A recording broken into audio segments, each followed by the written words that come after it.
New York. Good morning, New York. My name is Terrance Melvin, and I serve as the Secretary-Treasurer of the New York State AFL-CIO and the Region Director for the Coalition of Black Trade Unionists. I'm here today to tell you that we are going to start something different. We're doing something different in New York. We are joining a national movement. 2 years ago, our country was going through the worst recession that we've seen in decades. 2 years ago, we seen home foreclosures every time you turn around. Financial institutions either failing or on the brink of failure.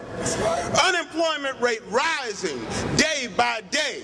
2 years ago, national infrastructure crumbling, education system falling apart. 2 years ago. But we dared to remember what our forefathers said, that all men are created equal, that they're endowed with their Creator with certain inalienable rights, and among these are life, liberty, and the pursuit of happiness. And we came together 2 years ago, and we came together and we decided to believe in what our forefathers said, and we decided to hope for what was a reality and what could be a reality of this country, that the country would look out for all of its people, not just the high-ranking folks, not just the rich folk, but all folk in this country, it would be looked out for. So we did something strange. We put together a movement 2 years ago. We elected a Congress and a president that was supposed to go in and do what we thought we wanted done, which is change and make our dream a reality. But oh, what happened? There was some obstructionists in the room. Some folks that wanted to leave things the way they were. Some folks that were happy with the status quo as to what it was. Oh, it reminds me of 2,000 or so, 3,000, 4,000 years ago. A man named Moses saw his people that were trapped, that were in slavery.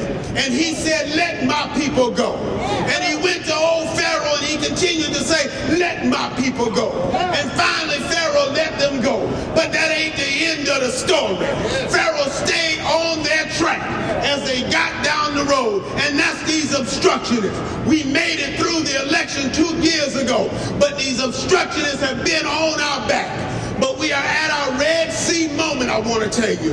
The time when we have to decide whether we're going to stand up to old Pharaoh and go past that Red Sea, or we're going to succumb to old Pharaoh and his old tricks. I say you ought to join me in Washington on October 2nd to give Pharaoh notice, to let him know that our people are free and we are going to be free indeed. And this country that stands for the land of the free and the home of the brave, we're going to show them that we're going to be free, that we're going to stand strong and one nation working together. And what are we looking for? We are looking for an economy that works for all of us. We are looking for jobs, jobs, jobs, jobs, jobs, jobs, jobs, jobs, jobs, jobs, jobs. We will not give up. We will continue to fight. And we're going to send a message to everyone in Washington, friend and foe alike, that you have to take a position. You have to decide if you are with everyday Americans or if you are against them. And if you are against us, we're going to send you home. So I ask you to join me. Join me on this historic march. A march that will be like no other march before. Everybody remembers the March of '63.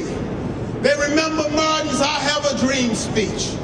But I tell you, it's time for us to make that dream a reality. It's time for us to stand up like we never stood up before. The pundits say that we're going to stay home on election day. I say we're going to stand up on election day. We're going to get all of our friends, all of our neighbors, all of our co-workers out to the polls, and we're going to show those obstructionists that we will move forward. It's about one nation working together. Black, white, yellow, red, and brown, all coming together no matter what your religion, no matter what your sexual orientation. Yes. We're talking about us coming together. The middle class of this country, reclaiming our rightful place. And we will do that on October 2nd, 2010. We're going to load up buses in New York from Buffalo to Rochester, to Syracuse to Albany, to the North Country, all over this state, New York City and Long Island. We are coming to Washington from New York State to put Washington on notice.